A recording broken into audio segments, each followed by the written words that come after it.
Oh, what a day! What a lovely day!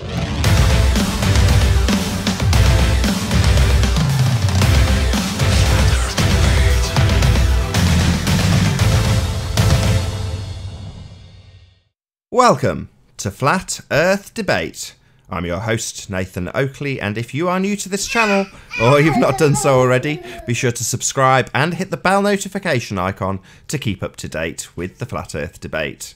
If you'd like to support this channel, then there's a super chat that runs alongside each of these shows while they're live, and there's also a PayPal and crypto link in the info box below the video. Most importantly though, if you would like to join the discussion, simply mute the page you are currently watching, then click the link in the info box below this video to join the panel and express your views on the shape of the Earth.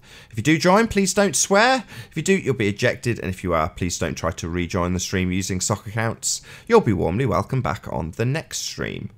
Please also share the show on Facebook and Twitter. Sharing the show obviously increases the live audience, but this in turn increases the chances of a more diverse panel. So please share the show on your favourite social media. And one last time, if you're new to the channel or you've not done so already, be sure to subscribe and hit the bell notification icon to keep up to date with the Flat Earth Debate. Now, we are joined by Zinder, William, The Plain Truth, Ranty Flat Earth, Earth Flattener, Daniel, Chocolate Sane, and Arwin. Good to have you all. G'day. Hello. Hello. Yo, yo. We're going to kick straight off with... Hello. What?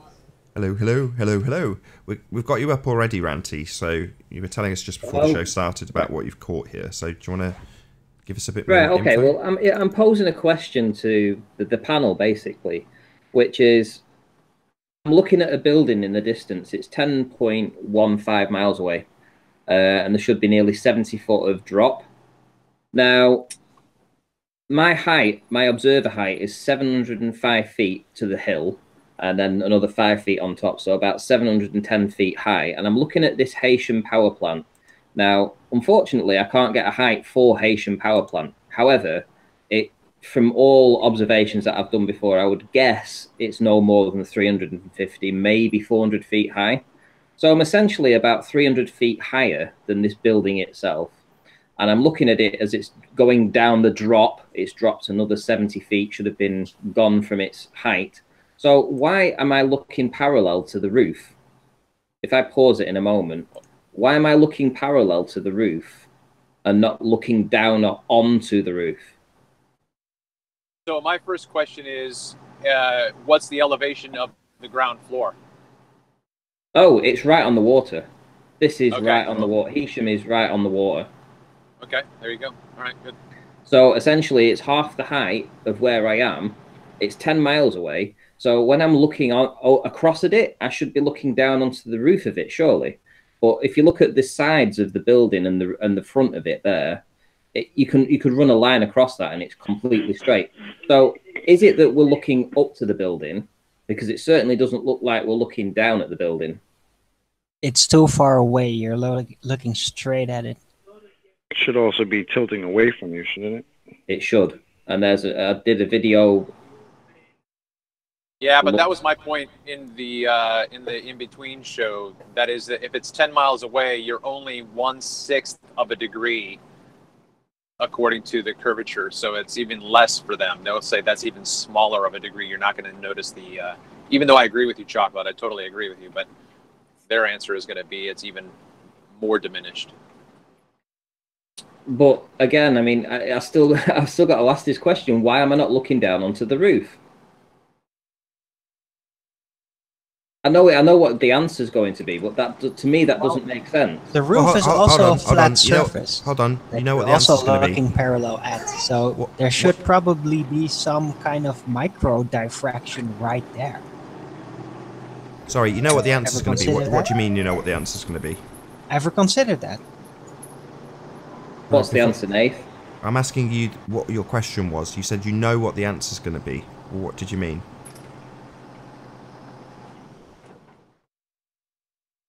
I can't hear you, Nathan. You said you know what the answer's going to be. Those were your words. I know what the answer's going to be. No, no, that's what their answer's going to be. That doesn't explain the observation, in my opinion. That they should say. I mean, from my opinion, I should be looking down onto that roof from being from being 300 feet higher, or at least 300 feet higher, and having that as being a cumulative drop by virtue of going around the curve.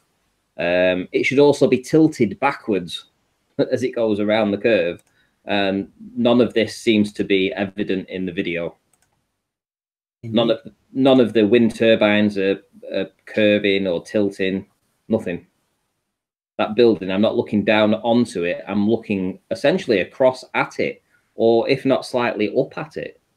So is that not indicative looking across a plane as opposed to around a curve? Absolutely, it's because it's flat. Yes, that's what I was angling for when you were like, I know what the answer will be. Yeah, it's because it's flat. Oh, right. It's because you're looking across a flat plane, precisely. Yeah, we're certainly not looking at it as you would expect to see it as it goes around the curve of the Earth. There's not 70 foot of drop there, and there's not, you know, I'm not looking down onto the roof. I'm looking essentially across at it or up at it. It's not going around any curvature. But would you agree that you should be kind of looking onto it, but because of the angle to the surface of the roof, there may be some actual diffraction going on locally right there, because you're practically looking past another flat surface. It may be very far in the distance, but it is still a flat surface you're looking past from a narrow angle. So maybe that is why it seems really literally flat, while it should be actually a bit of surface you're seeing. You think that's plausible theory or concept? Yeah, I mean, it's possible, but what all I'm saying is it doesn't match up to the globe model at all in any way, shape, or form. But this is going to be a new observation point for me as well, so I'm going to be having to climb this mountain several times, I would imagine. I say it's a mountain, it's 700 feet. Here we have some turbines in the distance. I think in this video I'm just asking the question, where's the tilt on these turbines? You know, even the buildings, everything's completely straight. I don't think you should expect to see a tilt of the wind turbines on a globe Earth. I mean, 10 miles. Where's the tilt anywhere? Like, anywhere. There should be tilt everywhere. Did you see anything tilting away from you on your plane journey? All the way uptown Manhattan, the buildings all the way downtown Manhattan should be tilting away from me. Why are they not? I think you could expect something to notice it when it was like 10 times smaller, the Earth, I guess. But I think on this scale, I think we are underestimating the scale a little bit. All right, is everybody hearing? Everybody hears Zinder saying exactly what I said they were going to say. No, regarding the tilt. Yeah, that's what I'm saying. Yeah. Right. Yeah, you're saying that it's only 10 miles, and so you're even going to see less of a tilt if you're going to see it at all. So you're just simply echoing what I said. Ah, okay. Yeah, I didn't understand what you said before. Yeah. I think this is kind of a reasonable explanation for a globe Earth, that you shouldn't even see the tilt on 10 miles. I mean, why should you? I think it would be noticeable. You don't think you could see it at all? Or, I mean, what would be the angle we're looking for? 0.0 something degree, 1 degree, I don't know. I would have to plug in the numbers to see it. Yeah, that would be a good, if someone wants to do that, or I can try and figure it out. And, so, like, even when you're at 20 miles, see what, because as you get further, every mile you're going to add exponentially more tilt. So, well, yeah, I'll be climbing this several times in the future, and to be fair, I can actually see I should be able to see the Isle of Man by Ball Earth logic. I should be able to see the top 1,000 feet of the Isle of Man, and the bottom part of the Isle of Man should be hidden. So it's saying that I can actually see for at least 75 or 80 miles, which brings into the equation the Welsh Mountains, not only the Welsh Mountains, but the Isle of Man. But as you can see, the clarity on this day was really just poor. You know, there's a lot of haze in the air, so I couldn't see very far. It even though it appeared like it was a good day. But I will be going back and I'll be doing this observation quite a few times because it's only about half an hour drive from me.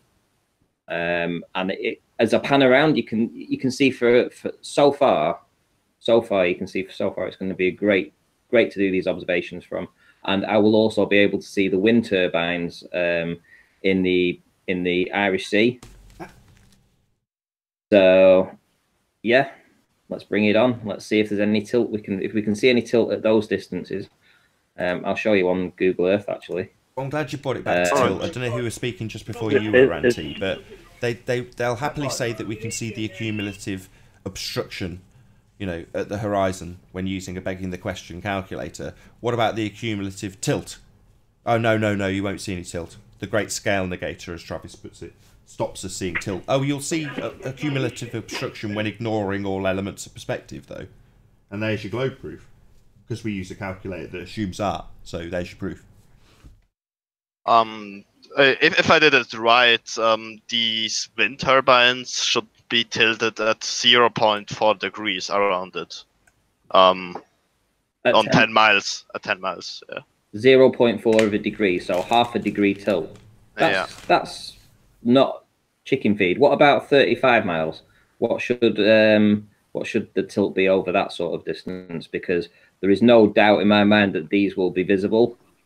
So the next time I go and I film these here, which is essentially half of the turbines, and I'll be able to see the furthest ones as well from my elevation. So at 50 miles away, what's the tilt going to be on 50 miles? All right, so yeah, right. Let's look at this just real quick. So Zinder, you gave us a decimal representation of the degree, right? What was it? 0.4 around. I don't know if I did the math even right. No, I just came up with it.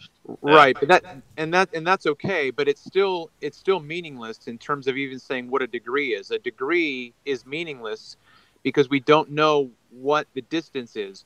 And what I'm going to suggest right now is that we have to take both equations, the 8 inches per mile squared. We have to take the 8 inches per mile squared and the 1 degree together. So 1 degree is 69 miles, which is 1,400 feet of curvature if you do the 8 inches per mile squared. So my hypothesis is that that's the degree. The degree is 1,400 feet. That's not small. Okay. So it's bullshit to say it's only 1 degree of curve, or it's even half a degree. That's 700 feet of an arc of angling away. That's huge. Am I wrong? So there you go. I'm putting it out there for the first time. Am I wrong? No, I don't think you are. I don't know. I mean, I only concentrating at the degree itself, how it, and not about the height and so, right? Just how the turbine should appear to look straight or a little bit tilted, right? So I don't know why the height even matters on this example. Well, would you be able to work out what the tilt should be at 50 miles? Right, but yeah, Ranty, it's still significant in the same way. So my question to you is it correct to marry the two equations? 8 inches per mile squared, so you've got 50 miles. Okay, so you do your math on that. So then that has to have a representation in the degree argument, because 1 degree is 69 miles, so you're only 19 miles different. You know, you're only giving us a difference of 19 miles by giving us 50. So pretend that the degree is 50 miles. You're still going to have to, I still think it's going to be within like 1,000 feet. You're going to have 1,000 feet of curve. So you've got a building, doesn't matter what height it is, like Zinder's saying, it doesn't matter what the height is, it's got 1,000 feet of curve away from you. That is significant. It's not small visually. Mm. Yeah, and I wasn't looking at the height differences. So you mean when when it appears to you that it is lower down, then the tilt should be more noticeable because it's so much. Of course, it should be more noticeable. Ah, okay, yeah. Of course.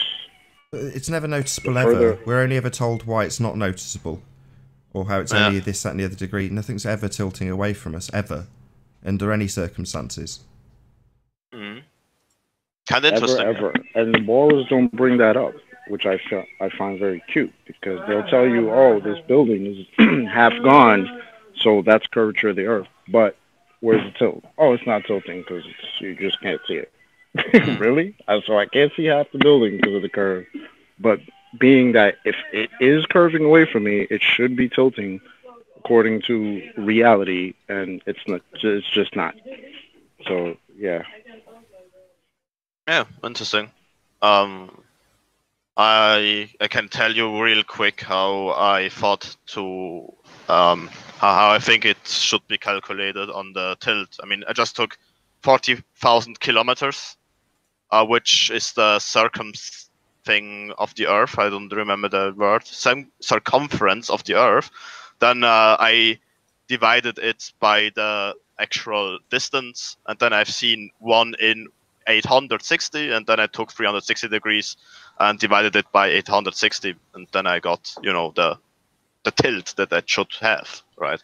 Maybe I calculated it wrong. Just came up with it. Well, if you had, what, 40, you said it's 40,000 kilometers. Yeah. Is the circumference of the Earth, is what you're saying? Yeah. It's just what it should look like on a globe Earth if it's really, with the R value and everything was right. So if you had 40,000 kilometers and you're dividing that by 360, which means one... No, 40,000 kilometers dividing by 16 kilometers because of the, distance. 1 degree of tilt would be 100 kilometers then, about 110, right?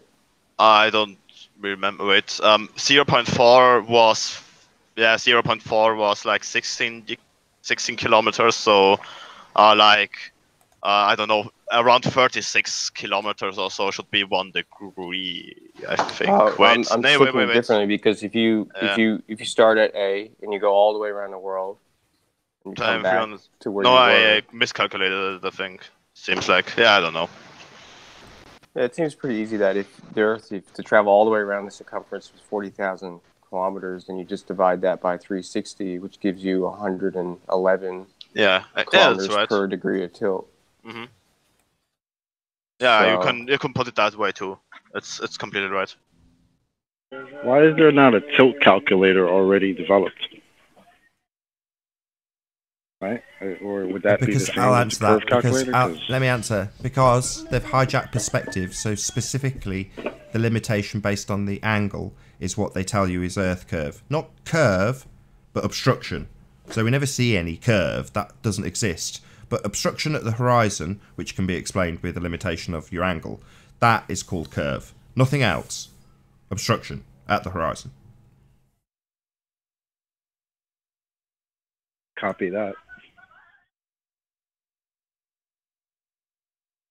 So does anybody have a guess for the 50-mile tilt? 50 miles will just be it'd be like 0.8 of a degree. Because if you take 24,900 miles and you divide that by 360, you get about 69 miles per degree. Yep, I agree. So, if you want exactly 50, that would be, what, 69,000? I'm just trying to work it out. So it should be around 0.8. So it should be measurable then? Well, 1 degree, I think, is you would start from, so if you knew the height of what you were looking at, you could calculate 1 degree, or if it was 0.8 degree of tilt back, and if it was, I'm not sure the calculation to figure out how far back the top of the building should be tilting. You have to do, what's that calculation? I forgot. It's like the triangle, calculating angles. Trigonometry? Yeah. So you would do trig on the height of the building. Yeah. It is harder though to see the tilt when it tilts away from you than when it tilts to the left or to the right. Sorry, Right? would it not tilt in every direction from your vantage point based on you being on a ball? I think only tilting away from Why? me. Why wouldn't it tilt in equal directions from every point from my direction outwards? If I'm on a sphere, it's tilting away in all directions, Zinder. Yeah. I think I disagree with you. I mean, it can't tilt. Oh, like, right, my bad. It's just on one axis. Is it Zinder? Is it just on one? Sorry, hold on. I just want to hold on, chocolate. Hold on. So it's just on one axis, is it, Zinder? You feel that we should only see this tilt on one axis on a sphere? I think it should only seem to tilt away from you, like. Really? So just imagine direction. this for a second, Zinder. You've got an orange, and on that orange, you stick a couple of cocktail sticks. At one directly, so from top dead center, top of the orange, you go away from you forward, and then you stick a cocktail stick in. Then you go away at 1 o'clock and stick a cocktail stick. Then you go away at 11 o'clock and stick a cocktail stick in. Are they all tilting in the same axis on that sphere, that orange that you've just stuck cocktail sticks in? They're all on the same axis, right?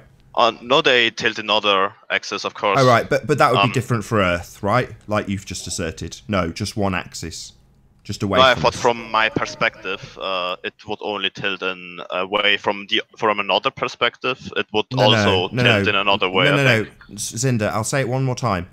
If I'm on a ball, which I'm not, the Earth's flat, but if I'm to fantasize and have this religious belief that I'm on a ball, from where I stand, that's the top. And in every direction, it's a ball. Mm-hmm. In all directions, curving away, in every direction, in different axes, everywhere. Because it's a sphere. Not one axis, all axes, from me outwards. It's curving everywhere. Yeah. Well, we don't see that. Yeah, you're right. Right, but we don't see that. When you look out and spin around, everything looks flat. Nothing's tilting away in all directions. Nothing's falling away over a curve. You never see a curve. Yeah, I give you that with this explanation. Yeah. What would make you think otherwise, Zinder? What in your mind made you think it was just one axis that would fall away? Because in my mind, when I stood on the middle, I am the one who has a 90-degree tilt from my perspective. So when I look farther away to something that is like 20 miles away, for me, it kind of tilts away from me, but from another perspective point, it would look a little different when regarding where you are. So this made me kind of think otherwise, because at the same time everything on Earth could be considered as having a 90-degree tilt unless you put like it's relative to one each other, and then you can say, all right, for me standing on 90-degree, this one has 89-degree, this one has 88, 87, 86, and so on, right? But for every point on Earth itself, it has 90-degree tilt towards the sky on a globe Earth. This made me think this way. Yeah, it's not the sky though. It's the stuff on the ground that should be tilting away from us in all directions. That's the problem, because it doesn't happen. Yeah, so from wherever you are, everything else should be tilting away from you because you're always on the top of the quote-unquote ball. Yeah. Right? This made me think that way, yeah. But in reality, of course, it would be different, as you guys pointed out. In reality, everything's flat. That's just what it is. Yeah, so I was just gonna say, if we were looking at say a building 300 feet tall, that's around 50 miles away, and we agree there's 0.8 of tilt on there, then the top of the building should be tilting away about 4 feet, so just over 1.2% or something like that of tilt at 50 miles, basically. That's what this is saying. So when you're in a plane and you have the potential to see for, let's say, 300 miles, then everything should look tilted at distance.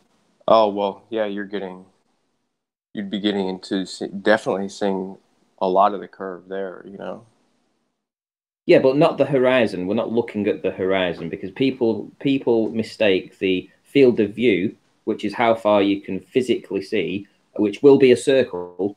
It will be a circle because it will be the same amount in all directions, and you can't do that in a square, so it has to be circle. So we're confusing that with the horizon versus the building. So if you take a building that's before the horizon and you look at that, you should see the building tilting away. Yeah, right. So, I mean, if you're at 300 miles, divide that by 69, so should at least be seeing about 4 degrees of tilt on the things in your view. Yeah, but I guess my question again, unless I'm missing something, and you guys can call me out on it, what number did you just give again, Daniel?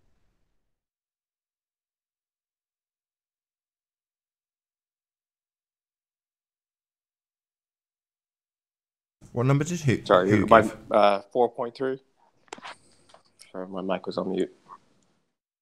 Okay, so but again, what significance does 4.3 have? Because 50 miles has 1,600 feet of curve.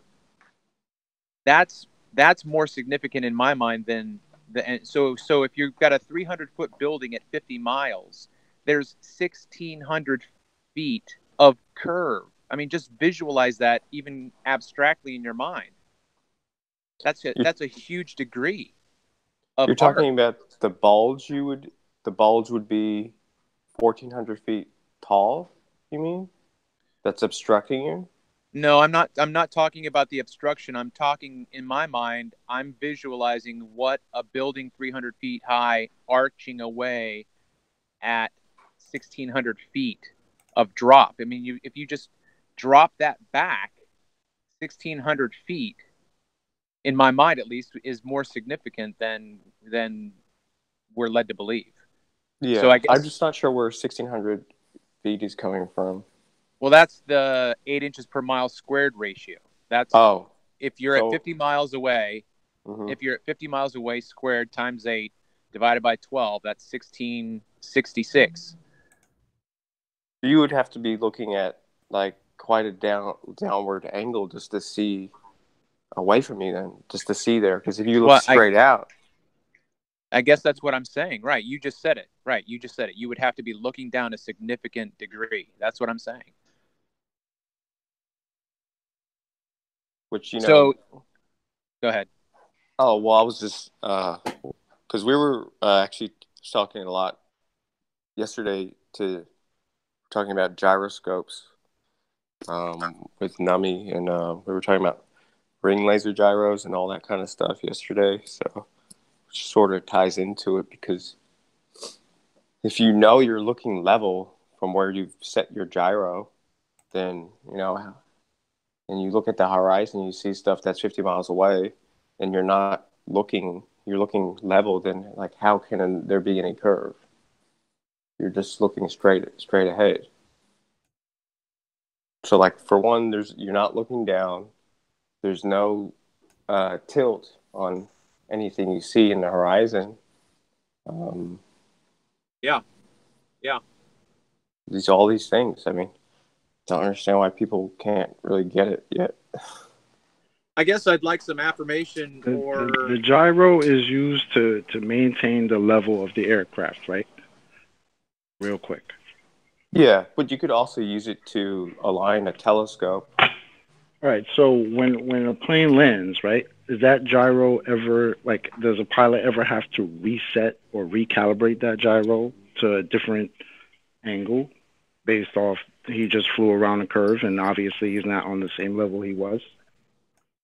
That's what we don't get is, you know, some mechanical gyros have like a self leveling system in them, but then there's the ring laser gyros that don't have a level. They just record changes in your position.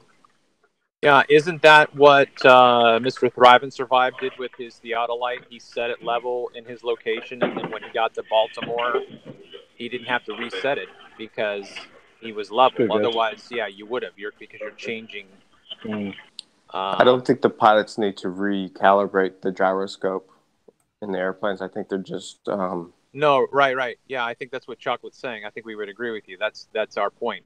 But yeah, level. that's what I'm you don't saying. have to reset it. Shouldn't they have to? Right. You know what I mean?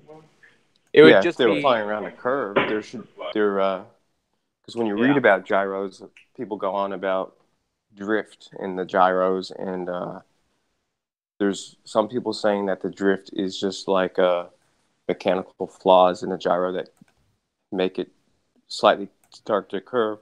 And other people say there's drift from when you're traveling around the globe. You'll have drift that you have to recalibrate for. Well, wouldn't that be almost as silly a question, Chocolate? It's like in my mind, a gyro is a mechanical water level because that's all it is. It's just maintaining lividity. Yeah, that's why I asked the question. And so basically, you could fly with a water level. No, not just. It does it under force. Right, but my point is that it's mechanical. So yeah, but so couldn't you just save money and just fly with a spirit level in front of you? Because it's going to be level. It's going to show you if your attitude is changing. Yeah, but only as long as it's stable, because the bubble is still very much sensitive to other forces applying, maneuvering, movement. Yeah, but you're going to see it, right? No, I get it. You're just my point is that they're both the same measurement. They're both measuring. Right. Yeah, and I think a gyro has the same purpose. A gyro takes much longer to recalibrate itself, of course, because of its physical properties, right? Like I've seen a video. I know you guys don't like him, from Wolfie, who showed how a gyro works. When he turned it around, it recalibrated itself again. Yeah, the mechanical gyros do have, some of them have that built in, which is where Nummy was saying that if you wanted to do, you know, the test where if you align it to the right axis of the Earth and you leave it for a few hours, you should see, you know, degrees of tilt just by letting it sit there. And he was saying that you would just need a special gyro that doesn't have the self-aligning system. I think they call them a humble gyros. They're just very basic. Okay, I thought it was it would be like the property of a normal gyro to recalibrate itself to no, there's whatever. Actually these there's like an air current system inside the airplane gyros that I think it's to do with air pressure or very, very small air currents that actually align them to Earth's proper level. But then again, if you wanted to go beyond that and you look at a ring laser gyro, they only measure changes in level. So there's no like calibration to it. It's only going to have an output if you move it. But then they have the software component to them. So people will think that, like Nummy was saying, that nowadays most of them are built together with GPS and a bunch of other sensors. So when you get these things, you're under the assumption that they're taking account for all this, axle rotation of the Earth already inside them, where a lot of people don't have the means to go into the software and actually see what they're doing. You know, it's all just like it's already done for you. Mm-hmm. Yeah, it's like using an Earth curve calculator to figure out curve. You're gonna get curve anyway. Here's like I'm going to look a little bit more into gyros and how they work exactly, because it's kind of talked fascinating. about it for about 5 hours yesterday, and oh, really? I yeah. wasn't there. I was. No, I was in an airplane. Yeah. Yeah, so yeah, whatever. It was a great conversation between Nami and Daniel. Oh, perfect. Yeah. They know a lot. They know a lot more about gyros than I do. So. Yeah, we were getting. We were looking at how much it would cost to buy, a ring laser gyro, and then see what's involved in programming one, without like going past or like writing your own software. But then Nami was saying that if you did that, people aren't going to really trust you because, they can't really see what you're doing very easily. But if you had the mechanical, humble gyroscope that doesn't have any self-levelization, it's just, a single axis of highly accurate gyro is basically what you need. You align it to, I forgot what, well, so you would align it to, I guess, the equator or something, and then there's supposed to be, 15 degrees of tilt per hour? Mm-hmm. If you just let it sit there, it should start tilting. Right. So that's an experiment, I guess you could do, or an observation. Yeah, and I mean, I don't know how I could align this properly, but I mean, the internet gives many answers, so maybe it isn't that hard to bring a gyro with you, and it would be funny when you go through the security check and so on, and then they look into, right, they scan your hand baggage, and then they look, what the fuck, are you bringing a gyro on board? Like, what are you trying to do? Yeah, but the realization is that you don't actually have to move the gyro anywhere to prove the flat Earth, because if we are spinning on a ball, the gyro just sitting somewhere in your house would, if you're aligned it properly, it should start moving on an axis. Exactly. And the tilt is quite significant. It's like 15 degrees per hour, or something like that. Because, over 24 hours, it should do a whole spin. Sorry, youth in the chat. I swear before. I didn't realize it. My apologies to you that I heard for swearing. You swore? Before. Yeah, I did. At me? Not that serious. Yeah, like, no swearing, and then, like, sad face, disappointment. I think I broke his heart. Yeah, I agree. With the gyro thing, I think, like, when I looked at Wolfie's video, you say they have a self alignment mechanism inside, right? So I have to look further into gyros, how they really work at the end, and how you can measure there's it. all different types. There's, in your phone, they're solid state gyros. They're like, it's not a ring laser gyro. It's more simple than that. But your phone has one. So, I mean, if you set the gyroscope on your phone, it should even show a curve there, but it doesn't. It should show a tilt, but I don't think they do. Yeah, I think I'd rather not do it with the phone. I mean, yeah, they're probably not as accurate as. And then there's even fiber optic gyros that are even more accurate, because they use a coil of fiber optic wire that so the sensitivity is a lot higher. So, but they're probably even more expensive. But like Nami was saying, if you just got a really nice mechanical gyro, you should be able to do the test. And if it doesn't move at all in 5 hours, I mean, the proof's right there. Yeah, I always had the misconception, or maybe didn't, so I have to look further into it, that mechanical gyros, do level themselves automatically to gravity or whatever. So I never considered it as a real problem for globe Earth. Probably, or maybe I'm wrong on this. So I would have to make my own tests for it. Even if you said a mechanical gyro is self-aligning to gravity, but then how do you explain the ring laser gyro not moving either? Yeah, that I don't know. I can't give the answer to it. And can I just make a quick recommendation? Yeah. So John Savage, if you go and check out John Savage, when he was still interested, because he just got sick of the trolls because they constantly came up with objections, which he at first he addressed, but then it got so nitpicky that he just got sick of it. But he's actually one of the guys who does Iron Realm Media on a Friday. But if you check out John Savage's channel, he's done lots and lots and lots of tests with gyroscopes. I have it up right here, and it's even on his front page. Flat Earth Gyroscope trilogy. Yeah. Hey, Nathan, are we still live?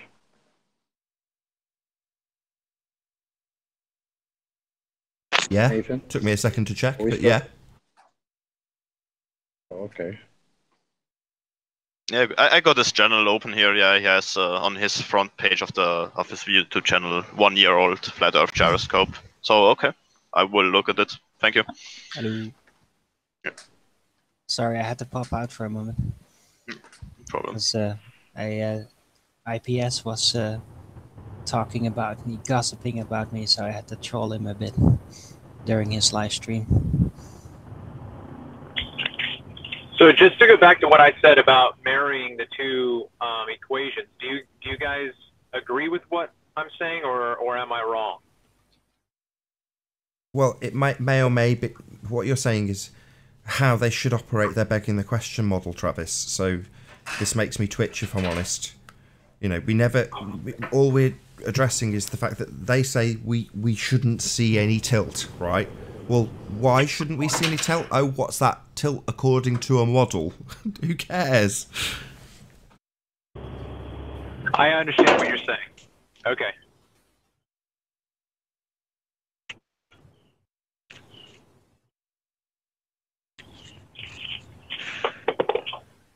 It's difficult to wrap your head around it. I was explaining this to Anthony yesterday while we were debunking Red's rhetoric, and he's like, well, he doesn't beg the question.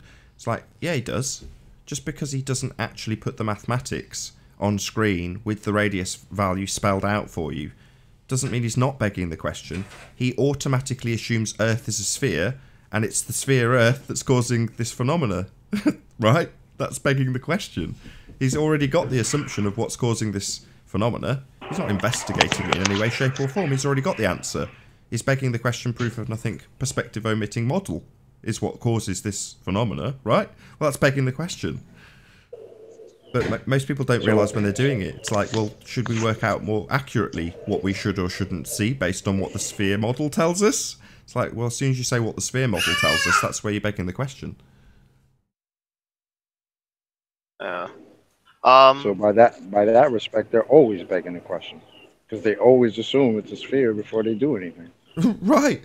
All Earth proof, for sphere Earth that is, relies on the presupposition that Earth is a sphere. Absolutely correct. That's insanity. Yeah, it is. But you'll hear it. It's just, it takes a few... It took me a while for it to register that that's their trick. Whether or not they know they're doing it is irrelevant, but they start their statement with, if the Earth is a sphere, and as soon as you hear that, you should go ding, ding, ding, ding, ding. What do you mean, if the Earth is a sphere? So we're starting with the assumption the Earth is a sphere then? Well, stop right there. What do you mean, if the Earth is a sphere? Let's prove it's a sphere first. Let's do that bit first, not just assume it's a sphere and go from there. That's how they've done all the calculations that they'll then rely upon. They also made the assumption that it was a sphere and then started measuring, and those measurements get presented back to you with the formal logical fallacy, begging the question on steroids. If the Earth is a sphere, then we will see southern rotation in the southern hemisphere. We see southern rotation in the southern hemisphere. So you're already on a sphere for this example. Yeah, southern hemisphere. If the Earth is a sphere, then we'll see southern rotation. Oh, right. Southern rotation that's still above my head. Well, no, we're automatically assuming that you're antipode when you go to those stars. but I'm not antipode. I'm not hanging off the bottom of a ball. That's why I said if the Earth's a ball. Look, idiot, assume the Earth's a ball for my example. No, no, the stars are still above me. I'm not underneath my own arse when I go over there. No, I don't need to assume I'm on a sphere. Thanks very much, you religious zealot. But yeah, they all rely on you assuming you're on a sphere first.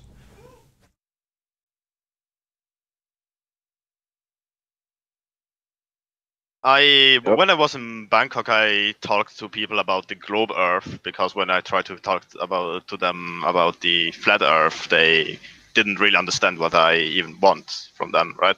So the last one day before we had the flight, I went to a bar, and my friend got home a little bit earlier because I was a little sick. So he left me there with like 2 open beers. I ordered something to eat, and then I had nothing to talk. Had nothing to do, so I started to talk with the people who worked there, because I was the only person in the bar, about the globe Earth, right? So I wanted to know a little bit their opinion on it, and I could clearly see that they didn't know much about the heliocentric model. And they didn't even think much about it. I started to ask some questions, how they think certain things would work, yet they often change the topic to something else, that they didn't want to talk to me about it. So just to answer to you what you asked me like 4 or 5 days ago, Nathan, to talk to people about the globe Earth in Thailand. Very similar reaction to you got when you asked them the question about flat Earth. Then, by the sounds of things. Yeah, exactly the same. They just they kind of changed the subject, and so they didn't really want to hear much about it. Most people aren't thinking about that. Yeah, I know. Most people that believe this shit, they're not thinking. They don't have how this model works on their brain. Unless you have a certain curiosity about it, you're not thinking. You're just thinking it's a ball. That's it. Simple. I mean, I had a lot of misconceptions before I joined the show on the heliocentric model too, right? Which I thought things just work this way on a heliocentric model. Like I thought that the reason on the heliocentric model why you can't see the moon, is because the Earth blocks it with its shadow, right? And this isn't the official explanation, for example. So I had, same as with the flat Earth, I had really many misconceptions when I didn't really think about it before, right? So I can understand these people. They don't think about these things. They just go with, the Earth is round because we were taught it is round. They didn't think. They didn't think further. They didn't They didn't spend time to research it. I'll say it again. Good job flat smacking in Bangkok, Zinder. Thank you. I didn't have the opportunity to do it too often yet. I think this one time was enough to see how people think about it in general there. I should have gone to a university in Bangkok. I think that there I could have a more constructive discussion with people, because I think those people were, first of all, they could speak English a little better, and the other hand, they had a much higher education than just some people who work in a bar, right? They kind of like to talk like small talk and so on. They don't want to talk to you about a globe Earth, right? This isn't in their interest. So.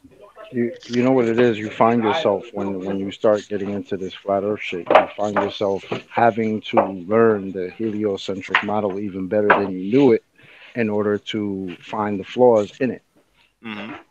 I thought I had a pretty good handle of how things worked before I got into this, but when I realized that I had really no idea, or like a really basic idea, And now, you know, that I think about it a lot more, I can put more critical thinking into these topics. So it does it. It's not just like a cognitive dissonance thing for me, where I'm just like, no, it's a globe, it's a globe.